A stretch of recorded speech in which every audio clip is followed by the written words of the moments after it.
What's going on, y'all? It's your boy Alex. Shout out to the Elite Fleet. Make sure you like and subscribe so you can become a member of the Elite Fleet. And I am back in the country, but I am not back home yet. So we're going to do this video in a different format, similar to how I did the Barbie video. But this is going to be a gym. This video is going to be full of gyms. I urge you, if you're a young athlete watching this, to listen to the whole video so that you could be prepared for what you may potentially run into. And if you're a father watching this, if you have a son, or really even if you have a daughter, but especially if you have a son, I'm going to explain to you guys why I said LeBron James is a bad father for this entire situation. So fathers, listen to this. Young athletes, listen to this. Really, everybody listen to this because there's going to be a lot of gems in this that can help a lot of people. So let's get straight into it. If you guys haven't heard, Bronny James, LeBron James' son, passed out while working out. They're saying now that it was a cardiac arrest and that he's in good condition. Thank God. Obviously, thank God. We want Bronny to be okay at the end of the day, and it seems that he is okay. He's no longer in ICU, and he has recovered from the cardiac arrest. Now, here's my thing. Once I learned Bronny was okay, I immediately went to how the hell is this 18-year-old? And for those of you who've never played sports, right? Like I played football all the way up to a college level. Before I got to college, I played basically everything. I ran track, I played baseball, I played football, I played basketball. So when you're an athlete, you understand, like, especially at a college level, especially when you're LeBron James' son, these guys, it's not just working out. These guys are in peak physical condition in general, right? So not only do they work out and run, but they also have personal chefs and they have nutrition plans. So you have to ask yourself how these athletes who literally get paid to take care of their bodies, who have the best physical therapists, the best doctors, the best nutrition plans, and the best workout regimens in the country are all of a sudden just running into cardiac arrest and they're dropping dead. Or if they're lucky, someone's around to basically immediately help them so that they don't drop dead. Because you guys might remember the Damar Hamlin situation. Now, here's what's funny about the Damar Hamlin situation, right? If you look it up, they're going to tell you he had comitio cordis. And that comitio cordis basically caused his cardiac arrest. But at the end of the day, it was just a cardiac arrest. Now, comitio cordis, they say it gets caused when you deal with a heavy blow to your chest, all right? Now, keep this in mind, a heavy blow to the chest. The most famous previous incident of this was a baseball player who got hit in the chest with a baseball. Now, if you don't know anything about baseball, baseballs fly routinely at 90 to over 100 miles per hour. So I can understand how getting beamed in the chest with a hard baseball at over 100 miles per hour could put you potentially into a cardiac arrest. What I don't understand is how a routine football play like the one Damar Hamlin was involved in could put you into a cardiac arrest. Now, I need you guys to understand that that was a routine football play. It was not a hard hit. Yeah, an accident can happen. Yeah, it could just happen to go the same way. But you also have to realize, guys, like as a unit, that on the offensive and defensive lines when you're dealing with football, right? Every single play they're firing off and you're trained to punch someone in the chest. I repeat, you are trained to punch in the chest. When you're on the offensive or defensive line, you're supposed to keep your hands inside. That's why you have chest plates on your shoulder pads. They pop each other in the chest literally every single play at full force, and they never run into comitio cordis. Right? Now, again, I can understand with a baseball because that's 100 miles per hour, and a baseball is a small, hard circle that can easily, if it hits you in your chest, I can understand how that populates your heart. But when you have, for 60 minutes, 300-plus pound grown men popping each other full force in the chest, and nobody gets comitio cordis, which is really just cardiac arrest. It's a fancy way to say cardiac arrest, right? You got to start to question things, man. And even going past Damar Hamlin, Marquise Godwin actually went in to training camp, and he had to leave training camp because he had blood clots found in his legs and his lungs. Now, pay attention because this is where the video is about to get a little deep. You guys got to understand, if you've been around for a while, you know I've talked about that clot shot. I've talked about that jab.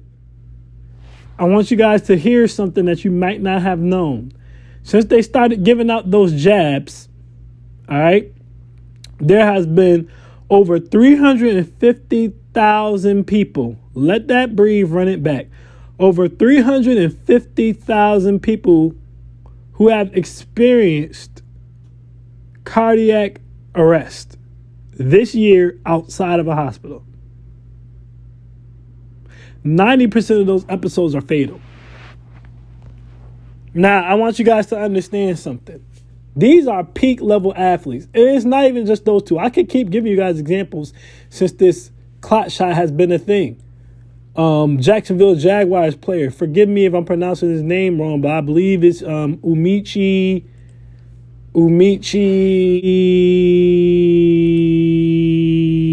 Nawaneri. I don't know how to pronounce his name. All right. But if you look him up, you'll see he died suddenly of the same thing, cardiac arrest. Just at his house, just moving around. Again, these are men in their peak physical conditioning.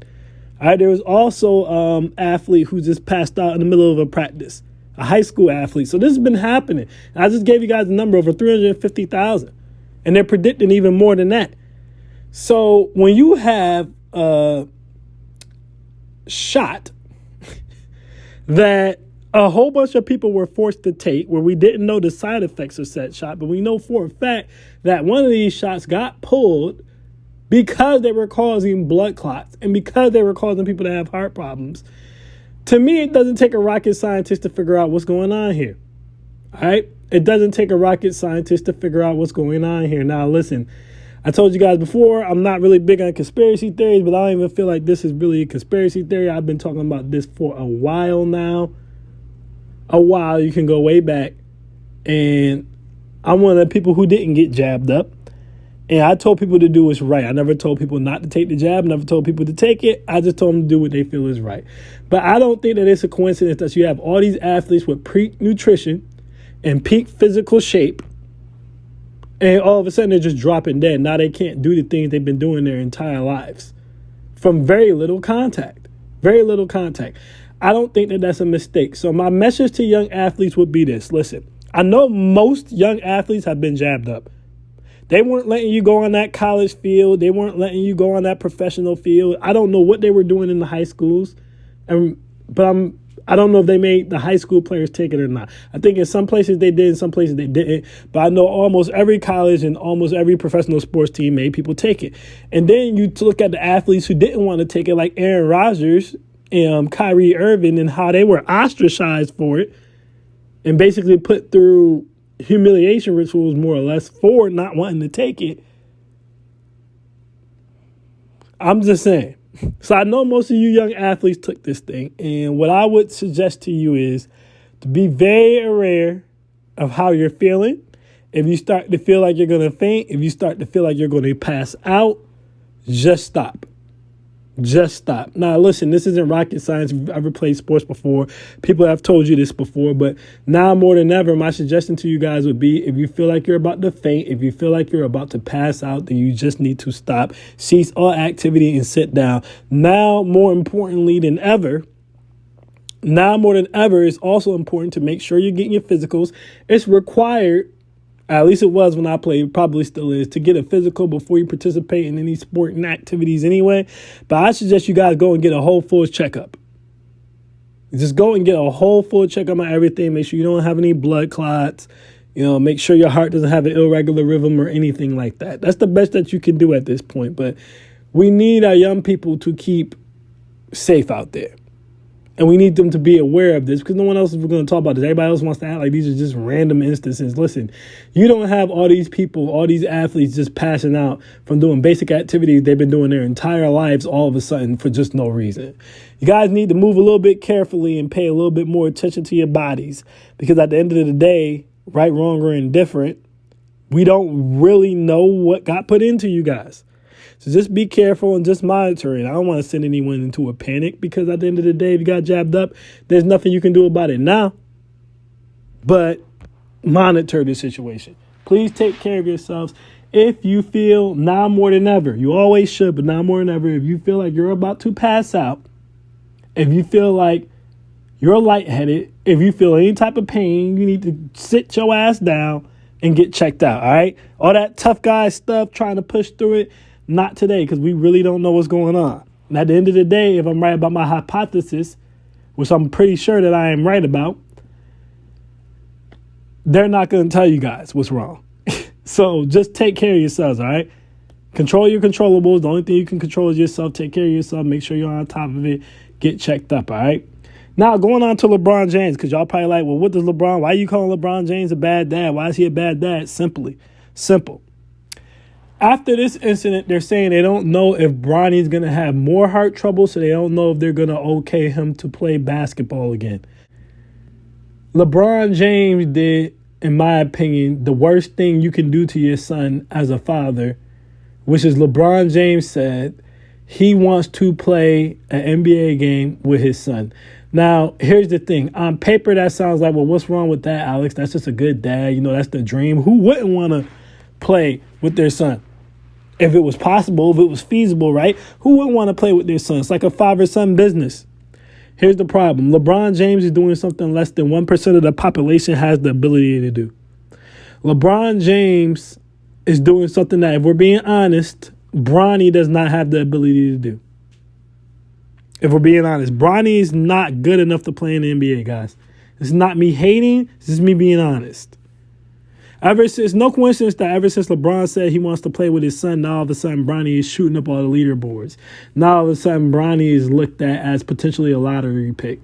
When the reality is LeBron was never the best player on his team in high school. It was always a debate, and a debate that he would usually lose. Now, I know some of y'all are going to say, oh, he was a Sierra King, and it's not like he played for a regular high school. You can't hold that against him, Alex.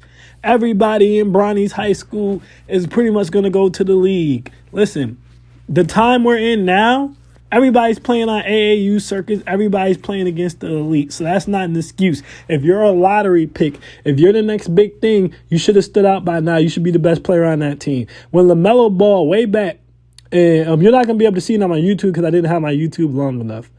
But see, when I drop these quote unquote conspiracy theories, guys, the reason I don't like a lot of conspiracy theories, I'm about to get back to the point. The reason I don't like them is because, to me, a lot of them is pointless information. Like, they want to talk about secret societies and Illuminati and all that crap. At the end of the day, it's not a controllable. It benefits you nothing. Let's say all that's true. What does it benefit you to know it? Nothing, right? But if you know something about, for example, a shot, and it could put your antennas up and it can keep you from taking said shot, hey, listen, that's feasible information, right? That's something you need to know. Way back when I was telling you guys that there was not going to ever be, anytime soon, anyone getting rid of your student loan debt, that's feasible information, something you should know, so you can prepare for that to not happen. I told you guys Trump was going to lose the election. Feasible information for you to prepare yourself for what's about to happen. All right, like these are the type of things that I talk about. The end of white supremacy, things like that. Stuff that applies to your life that you can prepare yourself for and move forward with. That's what I like to talk about. I don't like to talk about conspiracy theories that are just like, oh, you know, there's celebrities and all that. Because, I mean, what's the point? And government and all that crap. You're not touching the government. You're not touching celebrities. It's a waste of time. But I will tell you about things that directly affect you that you can do something about. Right? Such as watching your health if you take the shot, not taking the said shot in the first place, preparing yourself to pay back your student loans because no one's going to get rid of them. Things of that nature, all right? Now, going back to Bronny, all right? Bronny's 6'3", guys. He doesn't have elite athleticism. All right, he's not extra tall. He's not the best ball handler, the best shooter. Bronny doesn't really do anything elite. When you play basketball and people start hyping up your defense, I'm not being an a-hole, I'm just being real. That's because you don't do anything else. Nobody wants a defensive stopper at point guard. That's Ben Simmons. He can't stay on a team. That's Lonzo Ball. Even when Lonzo Ball comes back, you make an argument he's probably not going to be able to stay on the team. And to be honest with you, both Ben Simmons and Lonzo Ball, outside of being good on defense, also both have way better court vision than Bronny James has. There's nothing elite about Bronny James. There's nothing. That's just me being honest with you. I don't think he's one of the best players in the league, and I don't think it's a coincidence he never really shot up anyone's high school boards until his father made that statement. Now, going back to why I said I think LeBron honestly made a bad father move. He made a bad parenting move. When Bron put that on Bronny, knowing he does something less than 1% of the population is even capable of doing, right? I want you guys to understand something. That's pressure. Once you say, hey, listen, I have the chance to be able to play with my son because I know I'm going to be able to play for at least 3 more years. My son's getting ready to go to college. We could pull this off. Not everyone's expecting that to happen. So the NBA is trying to force that to happen. Like I said, now all of a sudden, Bronny's supposed to be a lottery pick. Go figure. He's not that good still because they have him as a late lottery pick, but they have him as a lottery pick. Okay, got him going to Atlanta Hawks, and Bron's supposed to make his way to ATL, and they're all going to play together. So Bron has put that pressure on Bronny, who I already explained I really don't even think is good enough to go pro. Right? If you look at most athletes, kids, most of them suck, guys.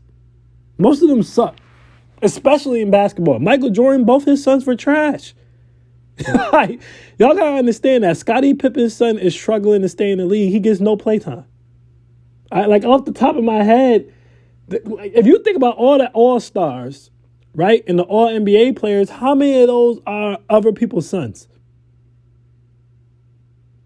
Let that breathe, run it back. If you think about all the all-stars in the NBA, right, and you think about all the all-pro players, all-NBA players, I said all-pro, that's NFL, I meant all-NBA. How many of them are NBA players' son? I don't think any of the all-NBA players are NBA players' sons, to be honest with you. Except Scottie Pippen's son's not that great. Dennis Rodman's son's not really that good. Michael Jordan's sons both sucked. Most of the time, if you're the son of an athlete, you're not going to be good. And you have a way better chance at being good, honestly, with football than you do with basketball. But most of the best basketball players are not the sons or direct bloodlines to other elite basketball players. I think a lot of that has to do with pressure. Pressure, and you need a very specific genetic code to be able to be elite at the game of basketball. It's a little less specific for football. It's still very rare, but it's a little less specific. It's more things you can train. You can't train your height. Bronny's 6'3", which means at max he can be a point guard. There's nothing he can do to make himself tall to be able to play another position.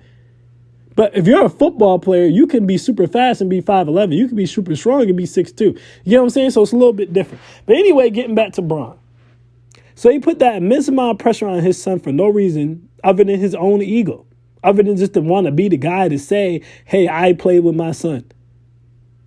I don't even believe he ever asked Bronny if that's what Bronny wanted. And the reason that I'm saying that is because he pulled back off of that at the end of this season and started saying, oh, well, you know, that's what I want. But if it's what Bronny wants, if Bronny doesn't want it, it's okay. Why didn't you just say that from jump?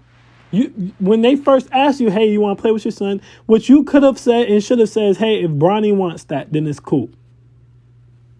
But it's not something I'm thinking about. It's what Bronny wants. You're going to announce that, yeah, I'm going to play with my son. Then you turn around and say, yeah, my son's one of the best. My son's better than a lot of players in the league. Who in the league is Bronny better? Like, are you kidding me? Again, Bronny wasn't even the best player on his high school team. There's a strong argument that he was not the best player on his high school team. Now you're telling me he's better than NBA players. Who? Because I can't really think of a point guard in the NBA Bronny could cook. Who's Bronny cooking? He ain't cooking Ja Morant, who's a head case. He's not, like, who's he cooking? He's not cooking Trae Young. This is me being, he's not cooking Darius Garland. Who's he cooking? He's not cooking Marcus Smart. Who is he cooking? He's not cooking Jalen Brunson. Who is he cooking? Who is he extremely better than? I don't see it. Maybe a Cade Cunningham or Jalen Ivey in Detroit, but I don't even see that, to be honest with you guys. I don't see it. So, on top of announcing that your son's going to go pro and play with you and putting all that pressure on him, then not even talking to him about it, you then announce that he's better than a lot of people in the league just to then now say, oh, well, it's what Bronny wants to do. Maybe Bronny doesn't want to go pro. So it's all about what Bronny wants to do. Now, that should have been your response your first time. As a father, you don't want to put the pressure of living up to you if you're elite on your son. You always want to make it so that your son can forge their own path, whatever path that is. Maybe Bronny wants to be, a business mogul. Maybe he wants to travel the world. Maybe he wants to be a pilot. Maybe he wants to do music, whatever he wants to do. But you do not, as a father, especially when you're one of the best in the world at whatever it is that you do. You're the best actor. If you're Denzel Washington, you don't say, I'm going to act in a movie with my son. That's just real. Bad parenting, because the likelihood your son's going to ever be as good as an actor as you were, slim to nothing. So you're just setting them up for a life of ridicule. You guys got to understand, if they force Bronny into the league and he's not good, like I don't personally expect him to be, that's going to be tormenting for him, man. That's going to be emotionally, mentally scarring, because his dad said, has been hyping him up, saying he better than other players in the league and all this stuff. The reason it's not that bad for Scottie Pippen and Michael Jordan and them sons is because their fathers never did that. I ain't trying to rank down on y'all boy LeBron. I'm just keeping it real. Their fathers never did that. So even if they suck, it's not a big deal, because most people don't even know who the hell they are. Most people don't even know they're in the league, because their father's not talking about how he want to play with them or how they're better than most of the players in the NBA. Their fathers just let them do their thing. Bron's doing too much. Now, the good thing about this situation is, well, I'm not going to say the good thing, but Bronny has an out. This might be Bronny's out. If he's in a situation where the doctors say, look, we don't know if it's okay for you to play basketball anymore, then he gets an out. He gets to walk away from the game in a non-embarrassing way, in a non-embarrassing fashion, and just go on about his life and do his thing, if that's what the doctors decide to say. And it gets him and his dad and the whole James family out of this situation. But if the doctors clear him, now he goes right back into that pressure. You guys got to understand, Bronny cannot not make the league now. If Bronny doesn't make the league now, if he's not a lottery pick, he's a late round pick or a second round pick, or he's not good, it's not going to be okay, because your daddy, King James, says you're better than a lot of players in the league. Your daddy said he can't wait to play with you. So you can't be average. You can't not make it. That's not even on the table for you now. Michael Jordan's son doesn't make it, nobody really tripping, because Jordan never said his son was better than no one in the league. Jordan never put no pressure on his son. A lot of people don't even really know who Michael Jordan's son is, but Bron keeps his son in the spotlight, keeps putting that pressure on him, talking about how great he is, talking for his son about how great his son is. And this is nothing but pure ego. This is just LeBron wanting to be able to say, hey, I was one of the best. My whole family, my boys, now they're going to come up and be just like me. They're going to be dogs and they're going to dominate. You don't even know if that's what they want to do. And you're just putting that on them, all this pressure on them, all these cameras, all this lights, glitz, and glam. This is why celebrity kids be messed up half the time, because they can't live up to their parents. That lightning's most likely not going to strike twice. So I think it was a crappy parenting job of LeBron James to even say he wanted to play with his son, to even suggest that his son was better than half the people in the league. And then to try to walk it back later made it even weaker to me, because I'm like, yo, you can't walk it back now. Now you might as well stand 10 toes down. Don't tell me now it's what Bronny wants, because it should have always been what Bronny wanted. Bronny should have been the one that said, I want to play with my dad. His dad should have never been the one to say he wants to play with him.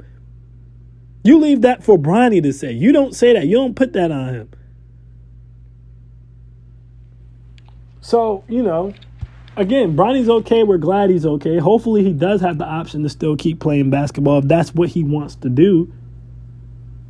But in an event, if they do tell him, hey, listen, we don't think it's the smartest thing, it might be a blessing in disguise for him, because LeBron has set the bar so high for his son, I don't think it's even possible for him to live up to it. I don't. Again, LeBron has set the bar so high for his son, I don't think it's possible for his son to live up to it. And I don't think it was fair for Bron to do it. And in Bron's defense, he might not even been thinking about any of that. But it's too late to do anything about it now. I mean, you already said it. You've already said it. So we'll see. Hopefully we know Bronny's okay. Hopefully he's okay to continue to play basketball, should that be what he wants to do. Right? But I think it was a very bad parenting move on the part of LeBron James to say, yeah, my son's better than a lot of these dudes in the league, and we're going to play together, and we're going to tear the league up, and blah, blah, blah. Like, to me, just to put that amount of pressure on your son to make it into the league, there's only like 70 draft picks into the NBA in the first damn place. Not even 70, it's like 60-something a lot of the times. And you just put that pressure on your son to be one of those 60 people drafted. That's not fair. That's not cool. If you're great, you be great. You let your son stand on his greatness on his own, unless your son says to you out of his mouth that he wants to take on that name and he wants to do what you did. He wants to carry on that legacy the way you carried it on. There's too many men who have sons and just put themselves into their sons. Well, I like basketball, so he's going to like basketball. I like video games, so he's going to like video games. He's going to be just like me. I was a player, so he's going to be a player. No, don't put that pressure on your son. Your son's not you. He's his own man. Let him do his own thing. So that's the end of this video, man. I honestly think that the clock shot has a lot to do with what's going on with these athletes. I could be wrong. I don't think that I am. I think LeBron James made a bad decision to put that much pressure on his son. I mean, it's in the past now, like Rafiki from The Lion King would say. But going forward, my suggestion to most fathers would be, do not put that type of pressure on your son. Let your son be his own man. Let him say he wants to be like you. Don't put that pressure out to the world on him to be like you. But that's my thoughts on that. I am Alex, and I am out. Peace.